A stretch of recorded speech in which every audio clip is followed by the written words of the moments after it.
പ്രകാശമേ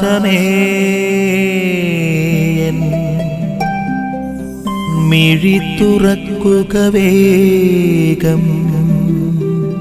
ഈശോമിശിഹായ്ക്ക് സ്തുതിയായിരിക്കട്ടെ.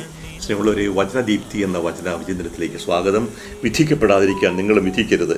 നിങ്ങൾ വിധിക്കുന്ന വിധിയാൽ തന്നെ നിങ്ങളും വിധിക്കപ്പെടും. നിങ്ങൾ അളക്കുന്ന അളവ് കൊണ്ട് തന്നെ നിങ്ങൾക്കും അളന്ന് കിട്ടും. വിധിക്കരുത്, നിങ്ങൾ വിധിക്കപ്പെടുകയില്ല. വളരെ പ്രധാനപ്പെട്ട ഒരു പാഠമാണ് ഇത്. മലയിലെ പ്രസംഗത്തിൻ്റെ ഭാഗമാണ്. സമൂഹത്തിൽ നിലനിൽക്കേണ്ട ദൈവരാജ്യത്തിൻ്റെ അംഗങ്ങളാകുന്ന വ്യക്തികൾ തമ്മിൽ നിലനിൽക്കേണ്ട ബന്ധത്തെക്കുറിച്ചാണ് പഠിപ്പിക്കുക.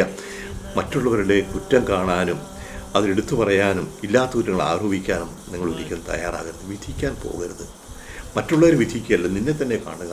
പറഞ്ഞാലും കണ്ണിലെ തടിയെടുത്ത് മാറ്റുക അയൽക്കാരൻ്റെ കണ്ണിലെ കരട് തപ്പാൻ പോകുന്നതിന് മുൻപേ എന്ന് പറഞ്ഞതുപോലെ സമൂഹത്തിൽ അവശ്യം വേണ്ട ഒരു ഘടകമാണിത്. അതിൻ്റെ വിധിക്കുന്നത് ഒഴിവാക്കുക. നമ്മൾ ഏറെ പ്രസക്തമായൊരു വാക്യമാണെന്ന് എനിക്ക് തോന്നുന്നു. പ്രത്യേകിച്ച് നമ്മുടെ കേരളത്തിൽ നമ്മുടെ മലയാളികളുടെ ഇടയിൽ മറ്റുള്ള കുറ്റം കാണാനാണ് നമുക്ക് എപ്പോഴും ശ്രമം. ഏത് നോക്കിയാലും ടെലിവിഷൻ ചാനലുകളിലാണെന്നുണ്ടെങ്കിലും പത്രങ്ങളിലാണെങ്കിലും എപ്പോഴും കാണുന്നത് ഈ കൊലപാതകങ്ങളും മോഷണങ്ങളും വ്യഭിചാരവും അക്രമത്തിൻ്റെ ചിത്രങ്ങൾ മാത്രം. നന്മയെക്കുറിച്ച് ആർക്കും ഒന്നും പറയാനില്ല. തിന്മ മാത്രം, എന്തുമാത്രം. ഓരോ ദിവസവും നടക്കുന്ന കൊലപാതകത്തിൻ്റെ, മയക്കുമരുന്ന് കച്ചവടത്തിൻ്റെ എന്തെല്ലാം കഥകളാണ് നമ്മൾ കേൾക്കുന്നതെല്ലാം ഭയപ്പെടുത്തുന്നതാണ്. നന്മ കാണാൻ സാധിക്കുന്നില്ല. തിന്മ കാണുക, ഉള്ളത് പെരുപ്പിച്ച് കാണിക്കുക. യേശു പറയുന്നത് മറ്റുള്ളവൻ്റെ തിന്മ കാണാൻ പോകുന്നതിന് മുമ്പ് ആദ്യമേ നന്മ കാണാൻ ശ്രമിക്കുക. മറ്റുള്ളവരെ വിധിക്കാൻ പോകുന്നതിന് മുമ്പേ നിന്നെ തന്നെ നിയന്ത്രിക്കാനായിട്ട് ശ്രമിക്കുക. അപ്പോൾ നന്മ കാണാൻ ശ്രദ്ധിക്കണം.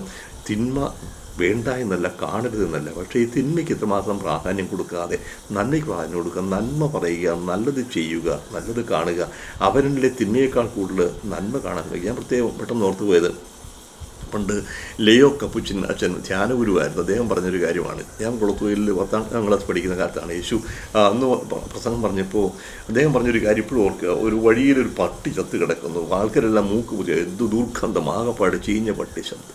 പക്ഷെ ഒരാൾ ആ പട്ടിക്ക് എത്ര നല്ല പല്ലാണെന്ന്. അപ്പോൾ ചത്ത പട്ടിയുടെ ചീഞ്ഞ ശരീരത്തിൽ നല്ല പല്ല് കാണാൻ സാധിച്ചു എന്ന് പറഞ്ഞാൽ തിന്മയില്ല എന്നല്ല, തിന്മ മാത്രം കാണാൻ പോകാതെ നന്മ കാണാനായിട്ട് ശ്രമിക്കുക.